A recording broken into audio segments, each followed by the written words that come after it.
Pasensya na, nagpalit na ako, ah. O kasi yung pasmado na ako, mainit na eh.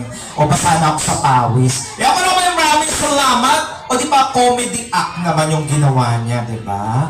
So, iba-iba talaga yung mga talento ng ating mga contestant ngayong gabi kasi napakalaki ng pinaglalabanan nila. Biro mo, 7,000, 5,000, at 3,000. Naku, kailangan siguro i-close. Friends na tayo, ha? Kailangan may porsyento ako dyan, ha? Syempre, hawak ko rin dito yung cash prize na mga nanalo kanina sa ating Videoke Challenge. So, 3,000, tama ba? Tama ba ako? 3,000, tapos yun, sunod-sunod na, tatlo sila. Yan. Kaya huwag kayong aalis. Marami pa tayong surprise. Yan po yung ating contestant number 6 para sa ating comedy act. Siyempre, meron pa tayong contestant number 7. Ako, ito, ano kaya ipapakita niyang talent? Diba, sa contestant number 1, kung naaalala ko, ito yung aswang. Yung aswang-aswangan.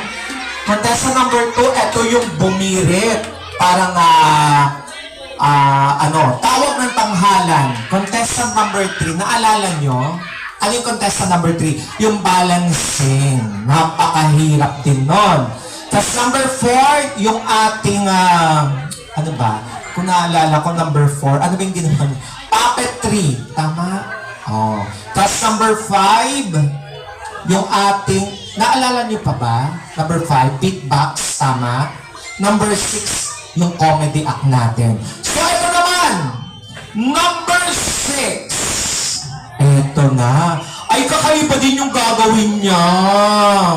Mahirap din to.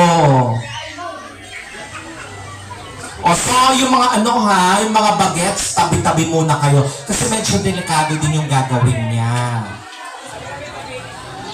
Ay, announce ko na yung mga winners natin para maibigay ko na. O, sige, para sa ating Videoke Challenge! Eto na ang ating mga winners. Asan na si Verano? Verano, ha?